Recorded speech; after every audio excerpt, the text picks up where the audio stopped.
Esta é a Galileia, a região verde do norte de Israel. Hoje ela é uma terra rica e fértil, como era há cerca de 2000 anos, na época em que ali Jesus morou e pregou. A vida de Jesus foi breve, pouco mais de 30 anos, mas foi uma vida tão plena de sentido que ainda hoje é um referencial pelo qual medimos o tempo. Tudo o que sabemos sobre a vida de Jesus baseia-se nas escrituras inspiradas de 4 homens: Mateus,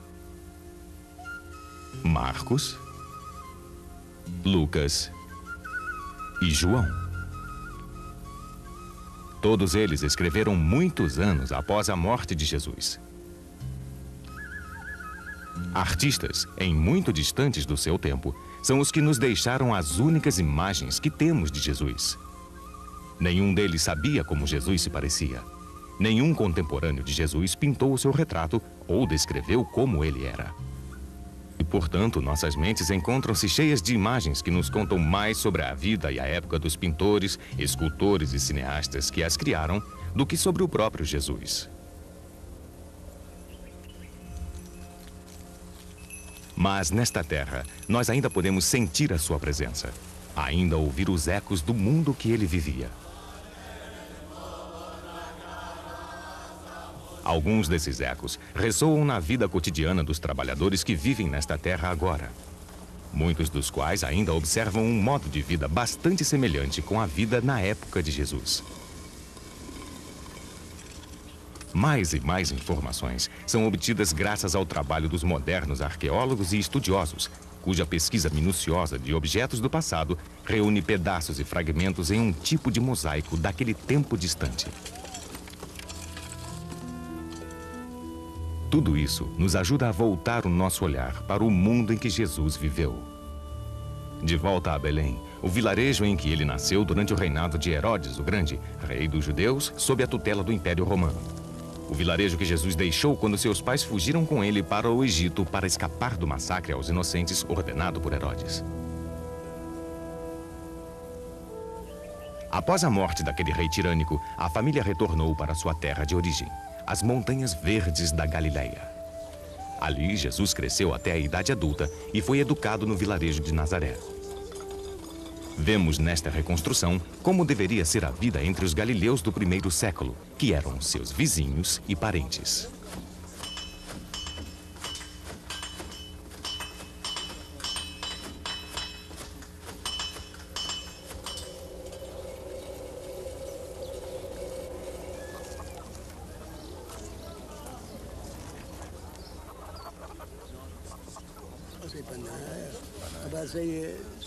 Naquele tempo, um enorme abismo cultural dividia o povo judeu dos seus governantes romanos. Embora fosse judeu, o rei Herodes se identificava mais com a cultura helenística do Império Romano. Seu programa de construções, inspirado pela arquitetura grega e romana, transformou as cidades daquela terra. Tais ideias forasteiras ofendiam a população judaica. Após a morte de Herodes, espalhou-se uma indignação quando Roma dividiu a terra prometida em 3 partes. 2 delas, ao norte e ao leste, passaram a ser governadas pelos filhos de Herodes, não como reis, e sim como tetrarcas, ou seja, governadores locais. Para o terceiro filho foi dada a Samaria e a Judeia, mas quando Jesus já era adulto, estas regiões já estavam sob o domínio direto de Roma. Assim, o Templo de Jerusalém, o centro da consciência religiosa judaica, encontrava-se sob o domínio romano. Por todo o império, os romanos permitiam aos povos que haviam conquistado a cultuar os seus próprios deuses, desde que suas religiões não se opusessem à lei civil romana. E em todas as terras que os romanos ocupavam, construíam-se também templos e erigiam-se estátuas em louvor aos deuses romanos. Na maioria dos lugares, isso não causava nenhum problema. Tal como os romanos, a maioria das pessoas cultuava muitos deuses e não se opunha aos deuses dos outros. Mas o primeiro mandamento do Deus único cultuado pelos judeus era: não terás nenhum outro Deus além de mim. Para muitos judeus, isso significava que o domínio romano era intolerável. Focos de rebelião espalharam-se por toda a parte. As represálias por parte dos romanos eram sangrentas e duras. Milhares de rebeldes judeus foram crucificados nos anos em que Jesus crescia e outros milhares seguiam, preferindo morrer a esquecer o Deus dos seus predecessores.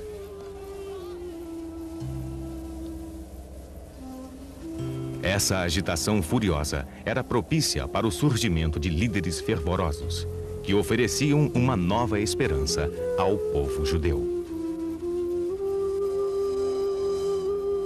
Jesus e sua época.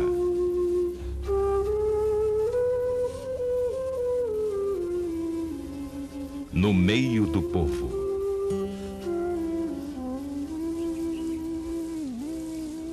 No ano 15º do Império de Tibério César, o Senhor falou a João, filho de Zacarias, no deserto. E ele foi por toda a terra do Jordão, pregando o batismo de penitência para a remissão dos pecados.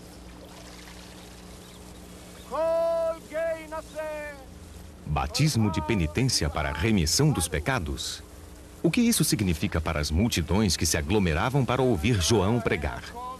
O ritual do banho, uma parte essencial da vida religiosa judaica, era diferente da imersão que João praticava. Havia os rituais do banho privados e públicos, os mikvahs, como eram chamados por todo o país.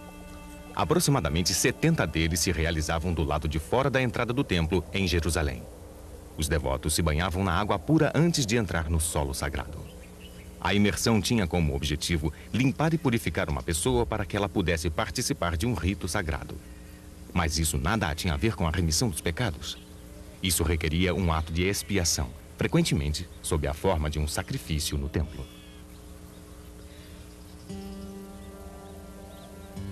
Aqui em Massada, nas ruínas desta majestosa fortaleza no alto da colina, vemos um mikvah construído para atender às especificações religiosas. Imagine água fresca corrente enchendo os tanques. Os banhistas enxaguavam as suas mãos e pés no tanque raso antes de submergir no tanque mais fundo. Alguns judeus devotos faziam isso diariamente. Mas João pregava somente uma imersão na água do Jordão como uma limpeza espiritual para toda a vida. E ele falava com um fervor e uma urgência que lembrava os profetas dos tempos antigos. Fazei penitência, porque está próximo o reino dos céus. O machado já está posto à raiz das árvores. Toda árvore que não produzir bons frutos será cortada e lançada ao fogo.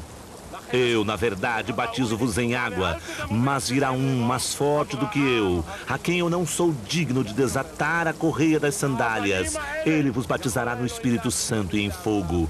Tomará na sua mão a pá, limpará a sua eira e recolherá o trigo ao celeiro.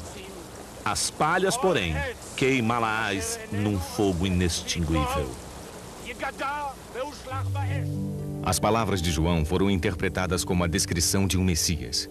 E se o Messias, por tanto tempo aguardado, fazia-se necessário, o momento era este. Por quase um século, a terra prometida estava sob o domínio romano. Soldados estrangeiros patrulhavam o país. Uma fortaleza militar, a Antônia, controlava Jerusalém. Pôncio Pilatos, o atual governador romano da Judéia e da Samaria, tinha desprezo por seus súditos judeus e era ainda mais bruto do que os seus antecessores. Os judeus que resistiam ao regime férreo de Roma eram crucificados. Nenhum poder humano parecia ser capaz de devolver a terra ao seu povo. Muitos judeus se agarraram firmemente à esperança de um Messias, o enviado por Deus para libertar o povo judaico. Mas quem ou o que poderia ser este Messias? Cada pessoa que esperava e acreditava nutria uma visão particular, que era guardada em silêncio no seu próprio coração ou anunciada publicamente. Algumas pessoas acreditavam que o próprio João fosse o Messias. Algumas sonhavam com um rei guerreiro, um novo rei Davi, que os tiraria da opressão selvagem de uma vez por todas. Outras previam um sagrado sacerdote que recuperaria a fé de Moisés em toda a sua pureza. E alguns esperavam que o próprio Deus simplesmente eliminasse o mundo existente e criasse um outro, um mundo de justiça e paz universal. Naquela época, o judaísmo estava dividido em diversas facções. Muitas delas eram dedicadas a uma fervorosa esperança da vinda de um Messias. Elas podiam ser formadas por grupos de lutadores pela liberdade ou abranger toda uma comunidade afastada do mundo para rezar em solidão. O próprio João pode ter sido membro de uma dessas seitas isoladas, os essênios. Os estudiosos conhecem bem este grupo porque em 1947, um jovem pastor árabe encontrou por acaso uma gruta com vista para o Mar Morto. Ele encontrou muitas jarras de barro antigas. Dentro delas havia pedaços de rolos de pergaminho, preservados pelo clima seco por quase 2000 anos. Desde então, mais de 700 foram encontrados em grutas vizinhas. Nós os chamamos de pergaminhos do Mar Morto. Muitos deles estão atualmente guardados no Santuário do Livro, no Museu de Israel, em Jerusalém. Neste aqui, nós lemos que o livro de Isaías, o que Jesus conhecia, é quase o mesmo que lemos atualmente. A reconstrução desses documentos se estendeu por várias décadas. Eles nos revelam fatos fascinantes sobre as crenças dos essênios que os escreveram. Os seus líderes eram sacerdotes que sentiam que os rituais de sacrifício não eram mais tão puros quanto exigido por Moisés. Os pergaminhos argumentam que o sacerdócio fora corrompido, especialmente o ofício de sumo sacerdote, que não era mais passado de pai para filho, mas tinha se transformado em um cargo de confiança dos romanos. Os essênios escreveram que o povo estava perdido, desorientado e condenado pela própria aceitação da corrupção. Os últimos dias estavam próximos. Neste pergaminho, eles escreveram uma desalentadora profecia de que uma grande batalha apocalíptica seria travada nos céus e por toda a terra. Dois vastos poderes entrariam em choque, os filhos da luz e os filhos das trevas. E quando a batalha terminasse e os filhos das trevas fossem destruídos, o que aconteceria? O reino de Deus seria finalmente restabelecido sobre toda a terra. Aqui, numa região desértica chamada Qumran, próxima ao Mar Morto, uma comunidade isolada de essênios levava uma vida de devotada pureza religiosa. Os essênios formavam um grupo seleto que ansiava pela purificação violenta do mundo. Planejavam ser soldados do exército dos Filhos da Luz e, para isso, se dedicavam ao fortalecimento físico e espiritual. Novos membros só eram admitidos depois de 2 anos de testes e treinamentos. A iniciação era um batismo que requeria arrependimento sincero, uma purificação total do passado. Devotos da pureza absoluta, os essênios tomavam banhos de imersão, os mikvah, diariamente. Eles cultivavam seus próprios alimentos e prestavam um juramento de nunca ingerir qualquer alimento plantado por estranhos à seita. Comiam as refeições comunitárias em silêncio. Viviam em permanente estado de adoração e oração. João, nascido sacerdote, talvez tenha deixado esta mesma comunidade para se encarregar da sua missão no Jordão.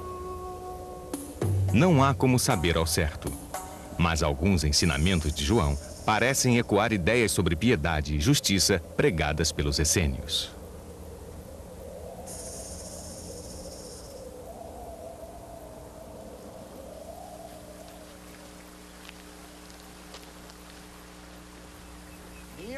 As multidões interrogavam-no, dizendo: "Que devemos, pois, fazer?"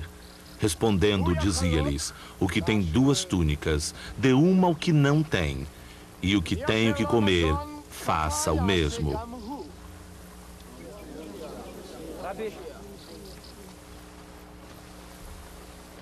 Também publicanos foram para ser batizados e perguntaram-lhe: "Mestre, que devemos fazer?" Ele respondeu: "Não exijais nada além do que vos está fixado."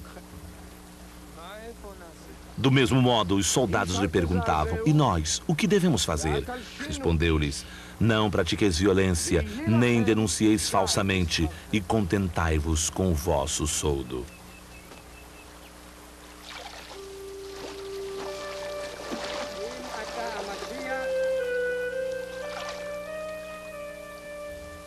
Mas nada que sabemos sobre as práticas dos essênios se compara ao modo como João chegava perto das pessoas e batizava aquelas que iam até ele.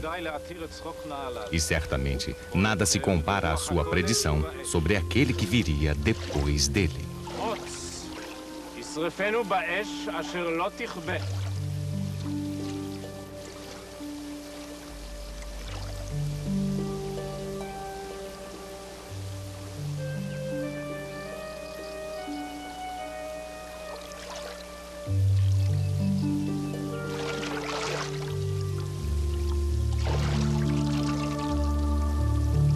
E estando ele em oração, abriu-se o céu, e desceu sobre ele o Espírito Santo em forma corpórea como uma pomba, e ouviu-se do céu uma voz: Tu és o meu filho bem-amado, em ti ponho a minha afeição.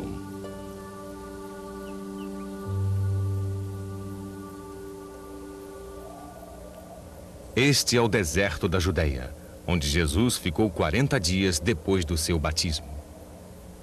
É uma terra árida, com pouca água, onde a temperatura frequentemente ultrapassa os 45 graus.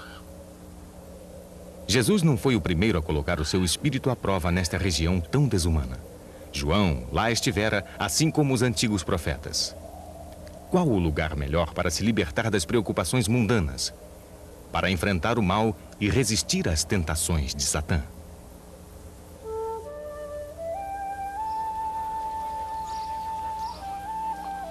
Jesus voltou sob o impulso do Espírito para a Galileia, e a sua fama divulgou-se por toda a região.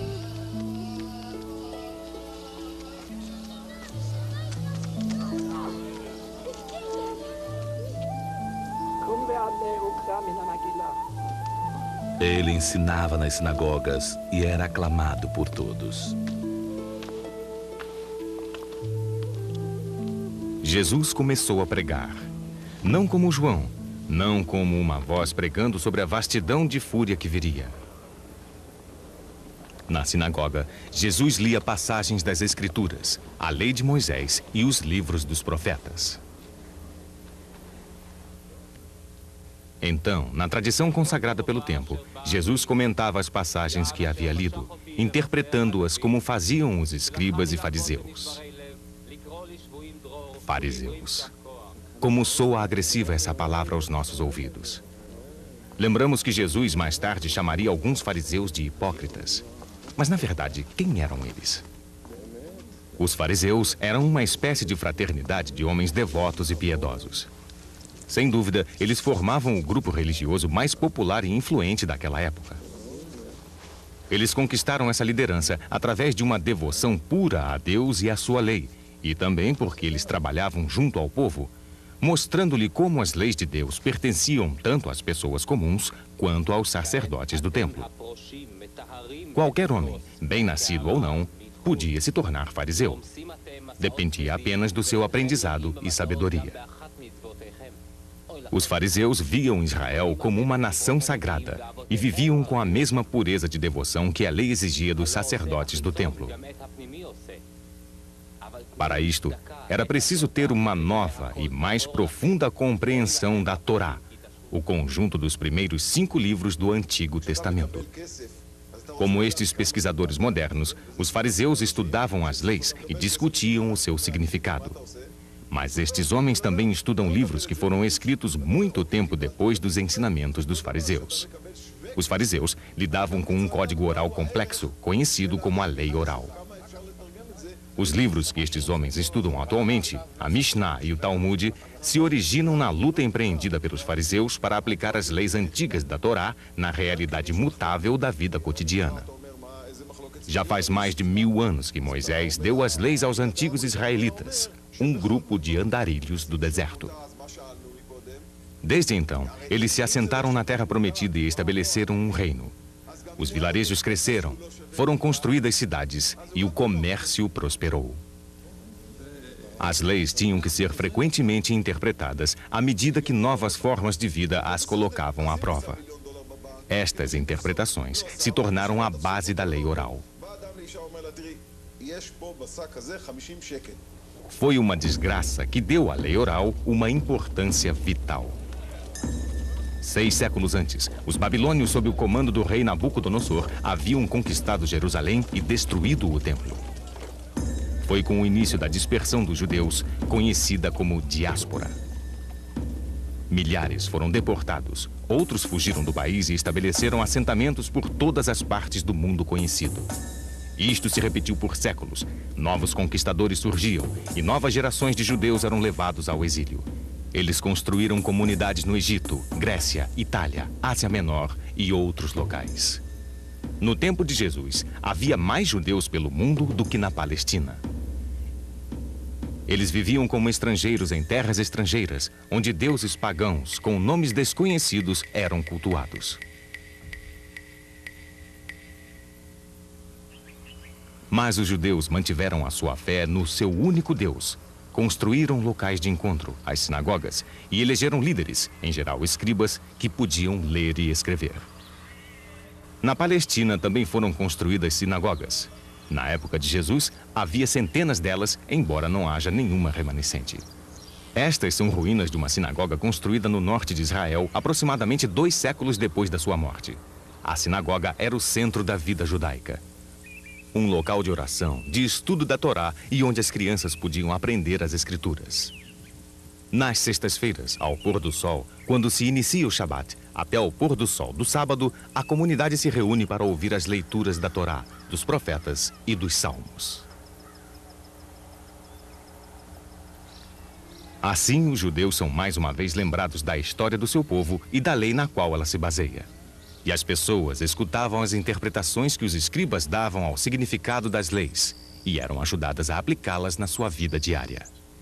Os escribas debatiam e discutiam as interpretações entre si, e destas discussões, as leis orais iam se incrementando. Era por causa destas leis orais, fortemente arraigadas na Torá, que os fariseus mantinham a sua fraternidade de refeições comunitárias e trocavam intensos debates. Muito tempo depois de Jesus, estas leis orais foram escritas. Elas formam a base da Mishnah e do Talmud atuais, partes essenciais do judaísmo moderno. De quando em quando aparecia um grande professor, um fariseu que trazia novas percepções às questões há muito tempo debatidas. Em torno destes homens, formaram-se várias escolas de pensamento. Um desses professores, chamado Hillel, era do tempo em que Jesus crescia. Hillel era um homem gentil e paciente. Esta grande menorá, do lado de fora do edifício do Parlamento de Israel, inclui a ilustração de uma história famosa sobre ele.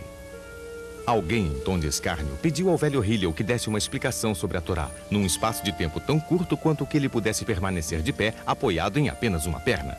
E Hillel respondeu ao homem: "Não faça, outrem, o que não queres que te façam. Isto é tudo o que diz a Torá. Tudo mais é comentário. Agora vá e aprenda." Jesus fez a sua própria interpretação do mesmo pensamento. Tudo o que vós quereis que os homens vos façam, fazei-o também vós a eles. Era um ensinamento bem conhecido naquela época. Estava Jesus, então, destinado a ser um dos grandes eruditos fariseus? Muitos devem assim tê-lo visto. São Lucas nos diz que o seu ensinamento era glorificado por todos. Mas Jesus escolheu um outro caminho. Jesus manteve-se um judeu observante por toda a sua vida. Quando rezava, ele usava 2 pequenas caixas, chamadas tefilim ou filactérios.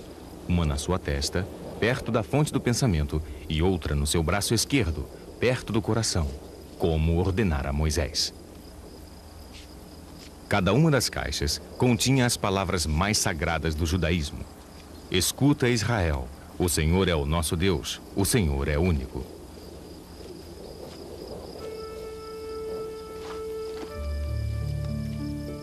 Mas Jesus não ficou para ensinar nas sinagogas.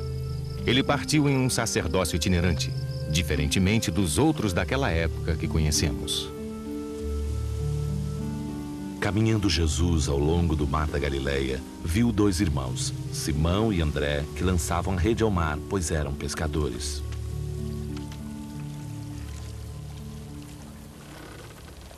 E disse-lhes: "Segui-me, e farei de vós pescadores de homens."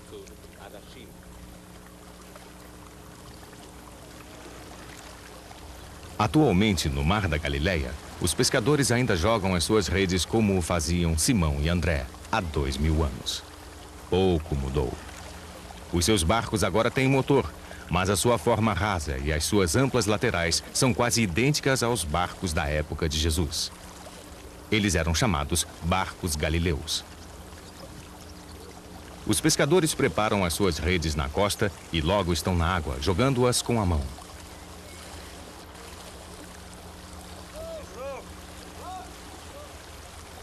Eles enfrentam um trabalho árduo antes de retornar à costa com a sua pesca.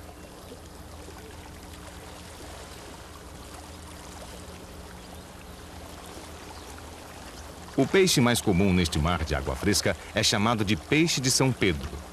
Diz a lenda que o sinal que este peixe traz em um dos lados é a impressão digital do pescador Simão, nomeado Pedro por Jesus.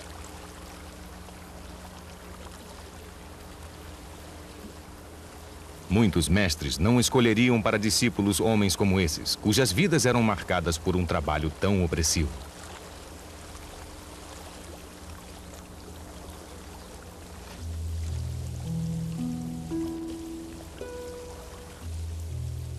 E atracando os barcos à terra, deixaram tudo e o seguiram.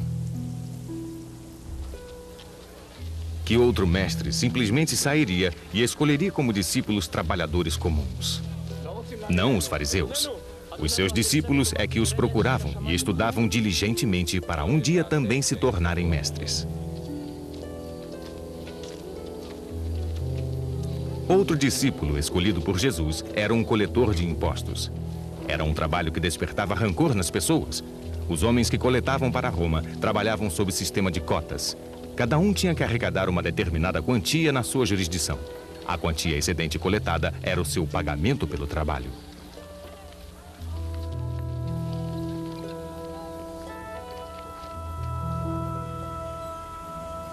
O dinheiro arrecadado com os altos impostos era usado na manutenção das tropas de ocupação, na construção de palácios, fortalezas, estradas e aquedutos, anfiteatros e arenas de jogos e combates. No financiamento de novas cidades onde judeus devotos não tinham lugar. Ou era diretamente enviado para o tesouro imperial em Roma. E os coletores de impostos nem mesmo eram romanos, mas companheiros judeus. É de admirar que Jesus tenha sido insultado por se associar a coletores de impostos?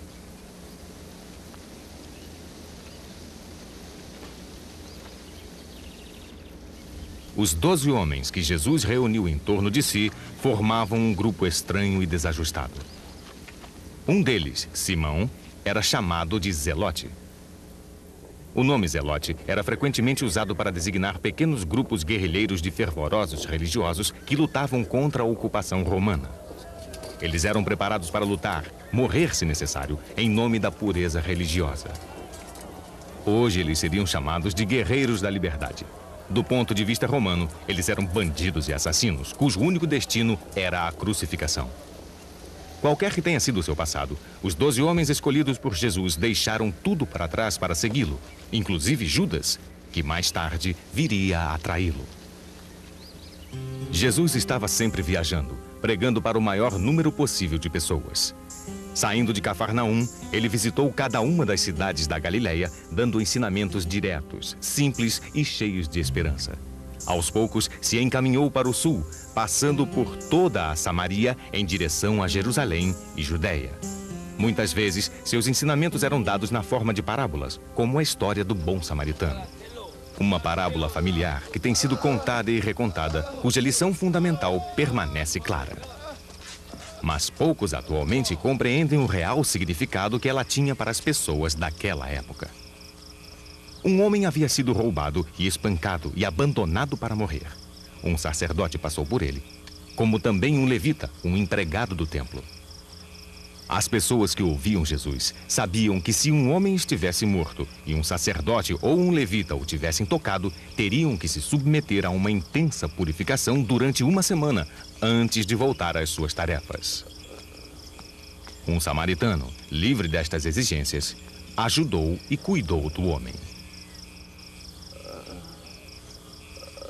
O que Jesus queria dizer era de uma clareza cristalina. Seguir literalmente a lei, ao invés do seu propósito, poderia impedir simples atos de bondade e humanidade. Havia ainda outra ironia. Era difícil aceitar a ideia de um bom samaritano. Mesmo sendo vizinhos, judeus e samaritanos eram inimigos de longa data. Eles nutriam sérias discordâncias quanto à obediência à lei de Moisés. Atualmente, o sumo sacerdote dos samaritanos tem sob seu cuidado apenas 600 almas que permaneceram do grupo outrora expressivo. Eles praticam a sua religião como o faziam os samaritanos do tempo de Jesus. Cultuam apenas um Deus e veneram a lei de Moisés.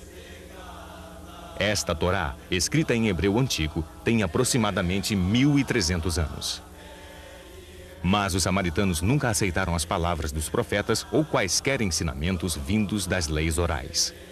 Eles desprezavam o extraordinário movimento intelectual e espiritual que formou o judaísmo antes e depois da época de Jesus. O sumo sacerdote dos samaritanos é o último em uma sucessão ininterrupta que se estende até 2.500 anos atrás. Como o povo judeu, os samaritanos, durante o Sabá, também leem o Torá. Eles também compartilham diversos feriados com os judeus, inclusive a Páscoa. Os seus filhos aprendem as histórias de Abraão, Isaac, Jacó, Moisés e orações que são surpreendentemente semelhantes às do judaísmo. Mas os samaritanos desprezam a reverência dos judeus pelo Templo de Jerusalém. Para eles, o local considerado o mais sagrado é o Monte Garizim, onde a comunidade atualmente vive. Aqui, dizem eles, Moisés recebeu as tábuas da lei e Abraão preparou o sacrifício para seu filho Isaac. Construir um templo era para eles um ato abominável. Eles ainda fazem sacrifícios ao ar livre. No tempo de Jesus, um judeu em Samaria corria o risco de ser atacado. E o mesmo podia acontecer com um samaritano que fosse a Judéia. Mesmo assim, Jesus viajou e pregou nos dois lugares.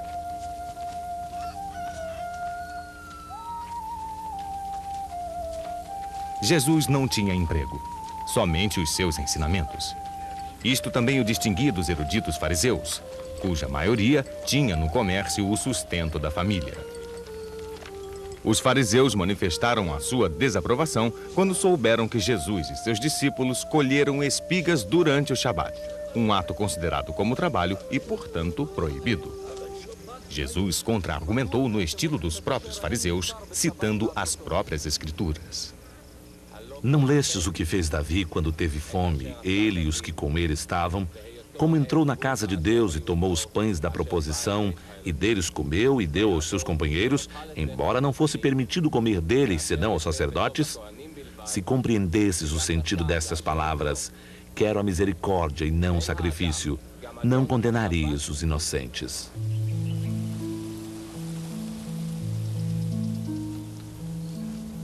Jesus dirigia-se aos pobres, humildes, comerciantes e trabalhadores rurais. Pessoas como as que convivera na sua infância e juventude. E ele usava uma linguagem familiar a essas pessoas. Saiu o semeador a semear. Enquanto lançava a semente, uma parte caiu à beira do caminho, e vieram as aves do céu e a comeram. Outra parte caiu no pedregulho, onde não havia muita terra. O grão germinou logo, porque a terra não era profunda. Mas assim que o sol despontou, queimou-se, e como não tivesse raiz, secou. Outra parte caiu entre os espinhos. Esses cresceram, sufocaram-na, e o grão não deu frutos. Outra caiu em terra boa e deu fruto. Tendo crescido, produziu fruto 100 por 1. Como no tempo de Jesus, ainda hoje nas colinas da Terra Santa, as pessoas trabalham muito para que os seus campos e jardins sejam produtivos. Estes são fazendeiros que moram e trabalham no mundo atual. Mas da mesma forma que as pessoas para as quais Jesus se dirigia, elas usam animais e não máquinas para puxar o seu arado. O próprio arado é igual ao de 2000 anos atrás. Quando Jesus explicava as suas parábolas a pessoas como essas, Pessoas que plantavam trigo e cevada para comer, linho para fazer roupas. Elas entendiam, pois ele falava sobre o trabalho que era a sua vida.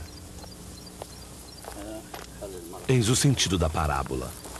A semente é a palavra de Deus. Os que estão ao longo do caminho são aqueles que a ouvem, mas depois vem o demônio e tira a palavra do seu coração para que não se salvem crendo. Aqueles que semeiam sobre pedregulho são os que recebem com gosto a palavra, quando a ouviram, mas não têm raízes. Até certo tempo creem, mas no tempo da tentação voltam atrás.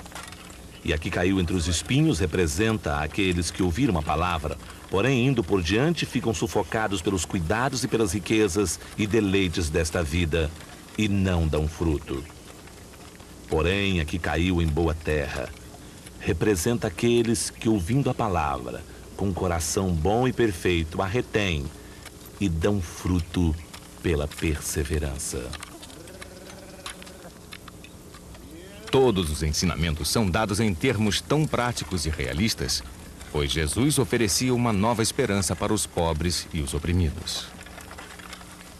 Vinde a mim todos os que estão fatigados e carregados, e vos aliviarei. Tomai sobre vós o meu jugo, e aprendei de mim que sou manso e humilde de coração, e achareis descanso para as vossas almas, porque o meu jugo é suave e o meu peso leve. O reino de Deus é como um homem que lança a semente à terra e que dorme e se levanta noite e dia, e a semente brota e cresce sem ele saber como, porque a terra por si mesma produz primeiramente a erva, depois a espiga, e quando o fruto está maduro, mete logo a foice, porque está chegando o tempo da ceifa.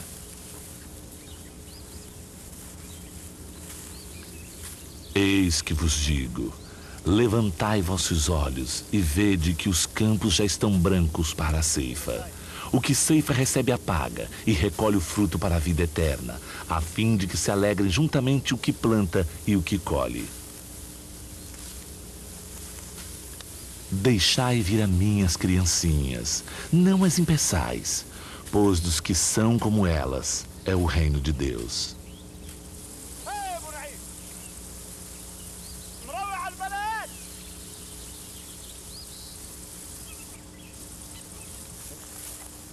Estas palavras e imagens eram simples, para que permanecessem nas mentes dos trabalhadores enquanto eles voltavam para o duro trabalho de debulhar e joeirar os grãos. Guiar um animal enquanto ele puxa uma tábua cravejada de espigões sobre o solo. E uma criança dá o peso necessário para apertar a roldana. As pessoas escutavam estes ensinamentos, ensinamentos que refletiam o seu trabalho cotidiano. E escutavam também quando as palavras de Jesus se dirigiam diretamente aos seus mais profundos medos, mágoas, sonhos e esperanças.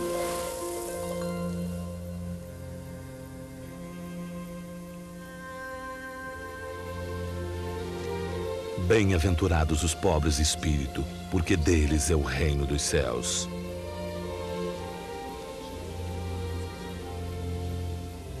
Bem-aventurados os mansos, porque possuirão a terra. Bem-aventurados os que choram, porque serão consolados. Bem-aventurados os que têm fome e sede de justiça, porque serão saciados.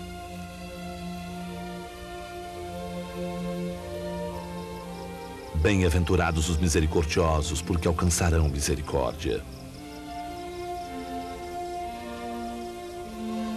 Bem-aventurados os puros de coração, porque verão a Deus. Bem-aventurados os pacíficos, porque serão chamados filhos de Deus. Bem-aventurados os que sofrem perseguição por amor da justiça, porque deles é o reino dos céus. Bem-aventurados sois quando vos injuriarem e vos perseguirem e disserem falsamente todo o mal contra vós por causa de mim. Jesus retirava da rica simplicidade da natureza exemplos que demonstram o amor de Deus por todos. Considerai os lírios como crescem, não fiam nem tecem. Contudo, digo-vos que nem Salomão, em toda a sua glória, jamais se vestiu como um deles.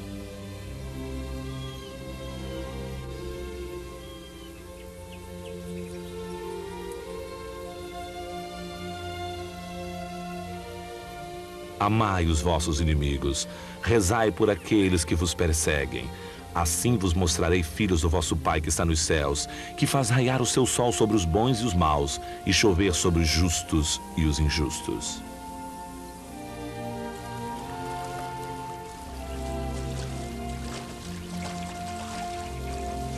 Todo aquele que bebe desta água terá sede de novo, mas aquele que beber da água que eu lhe der não voltará jamais a ter sede.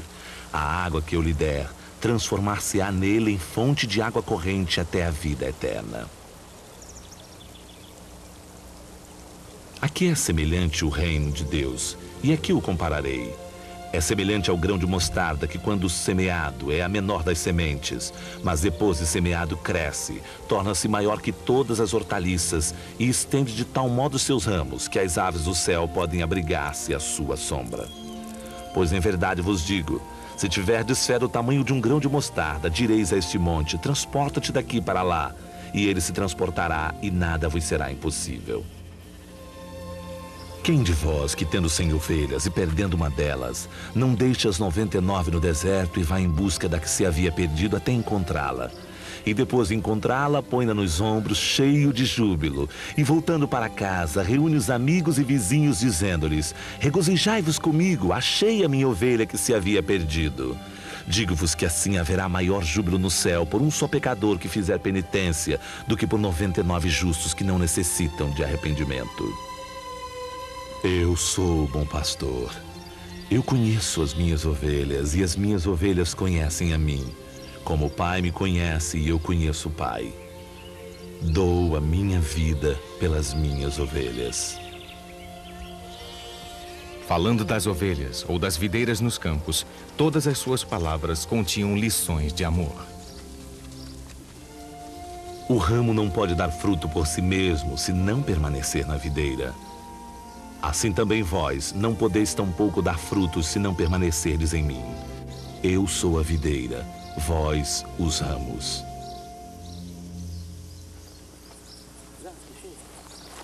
Muitos dos que ouviam Jesus tinham vinhas que cresciam em meio aos jardins, espalhando-se sobre locais rochosos onde outros frutos não cresceriam.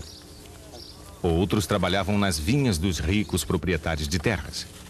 Eles colheriam a uva madura durante o verão. E depois banhariam alguns frutos em água quente, junto com um punhado de pó de madeira.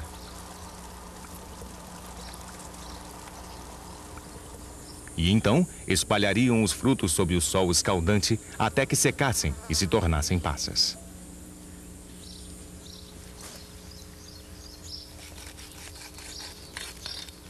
Mas a maior parte da safra era transformada em vinho.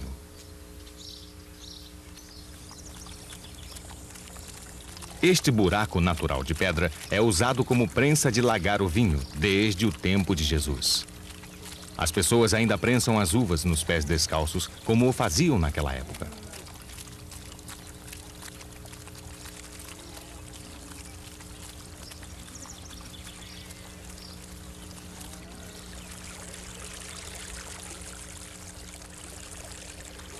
O suco corre para dentro desta cratera através de uma rasa depressão no solo.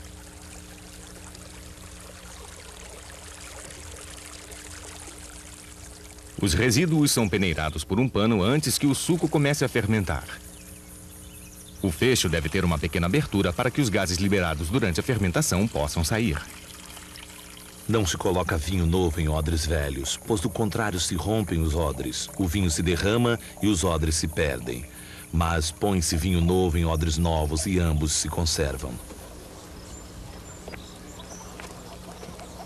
O vinho era a parte integrante da vida de todos.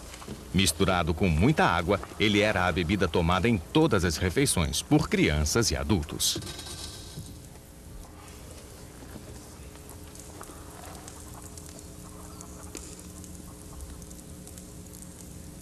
E era um elemento vital em todas as comemorações, especialmente nos casamentos.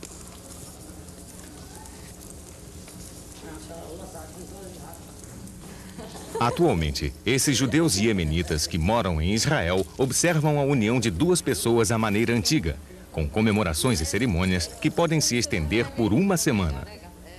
No início da semana, as mulheres da família vestem a noiva com as roupas e joias tradicionais, objetos que passam de geração para geração. Depois, o casal recebe formalmente os desejos de boa sorte das suas famílias. Numa procissão à vela, as mulheres levam a noiva até o noivo.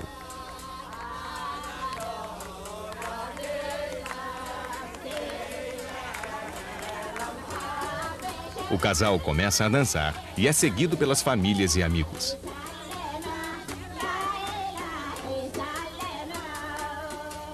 Seguindo um costume antigo, a avó da noiva faz uma mistura especial de folhas de rena selecionadas, destinada a dar ao casal um futuro pleno de sorte e saúde. Um a um, os presentes dão os seus votos de felicidade, colocando os dedos na mistura e passando-os nas palmas da mão do casal. O casamento em si era uma cerimônia mais simples.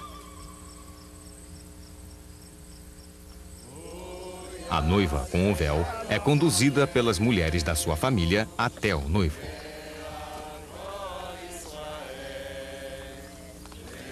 Juntando-se ao noivo sob o baldaquino tradicional, ela dá 7 voltas em torno dele e a cerimônia do casamento se completa. Não havia troca de votos nem de anéis.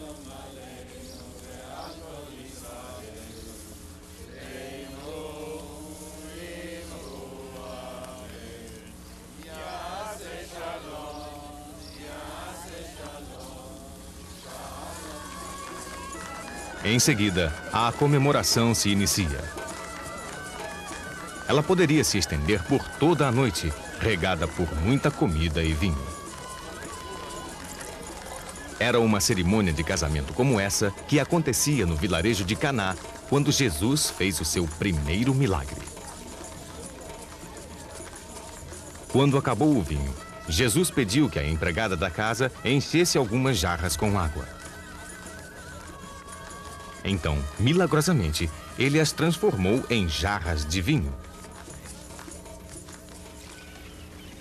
Jesus fez outro milagre, quando com seus discípulos cruzou o mar da Galileia.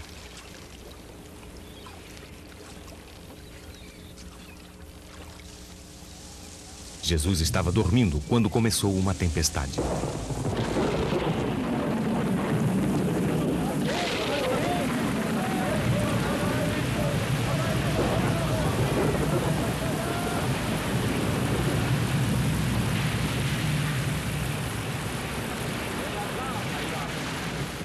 Despertado por seus discípulos, ele disse ao mar e ao vento: "Cala-te, emudece."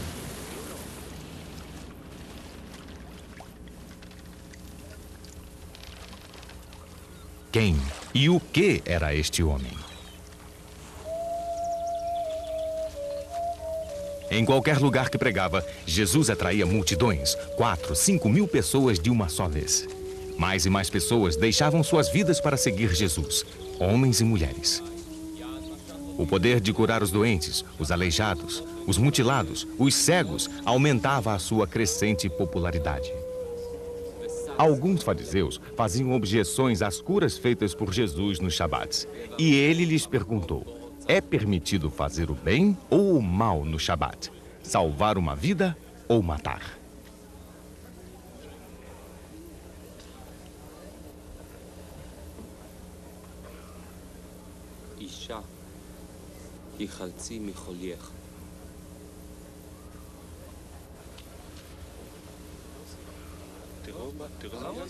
Alguns doentes recuperavam a saúde com o seu simples toque.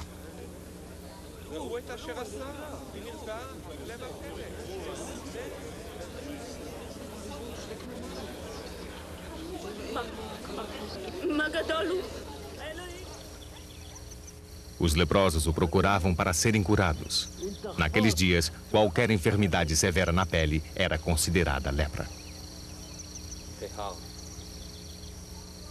Aqui, de novo, Jesus mostrava o seu respeito pelas leis antigas, estabelecidas no Levítico 13 e 14. Vai mostrar-te ao sacerdote e apresenta a oferta que Moisés prescreveu para lhe servir de testemunho.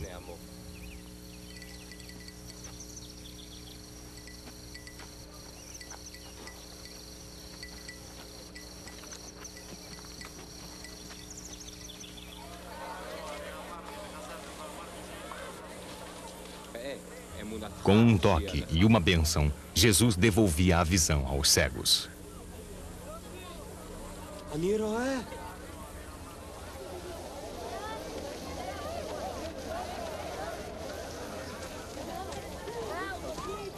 Também fazia curas, retirando os demônios ou espíritos malignos, considerados naquela época a causa de muitas doenças físicas e mentais.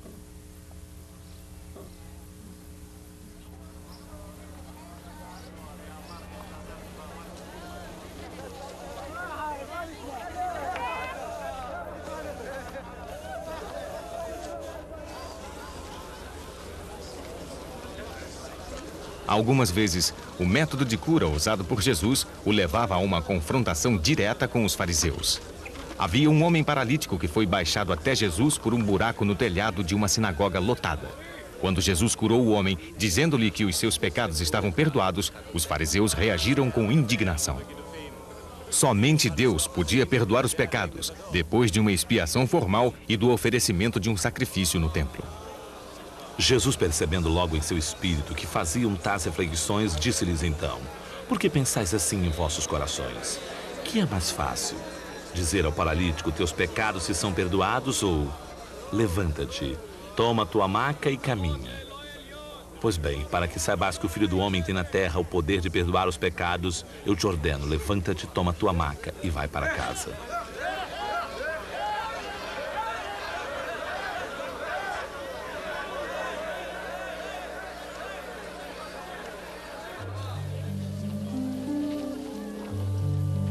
A cura mais surpreendente de todas, no entanto, foram os momentos quando Jesus fez o milagre máximo: ressuscitar um morto.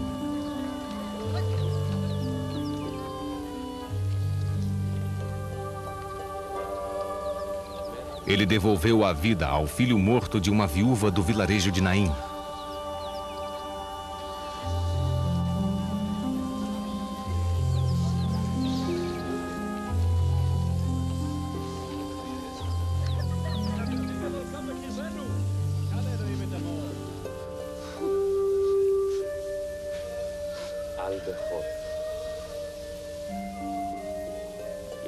E ressuscitou a filha de um líder da sinagoga.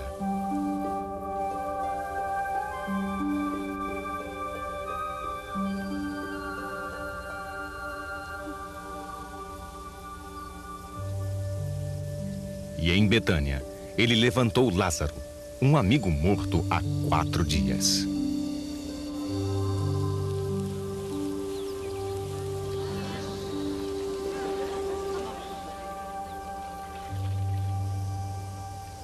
Enquanto Jesus viajava e pregava, conduzindo a vasta multidão que o seguia em direção ao destino que lhe aguardava em Jerusalém, um de seus discípulos lhe perguntou: como devemos rezar? Era uma pergunta sensata. Muitos mestres compunham as suas orações e as ensinavam aos seus seguidores. A oração ensinada por Jesus continua viva, inspirando as pessoas através dos tempos, em todas as terras e em todas as línguas do planeta. Pai nosso que estais no céu, santificado seja o vosso nome. Venha a nós o vosso reino, seja feita a vossa vontade, assim na terra como no céu. O pão nosso de cada dia nos dai hoje. Perdoai as nossas ofensas, assim como nós perdoamos a quem nos tem ofendido. Não nos deixeis cair em tentação, mas livrai-nos do mal. Amém.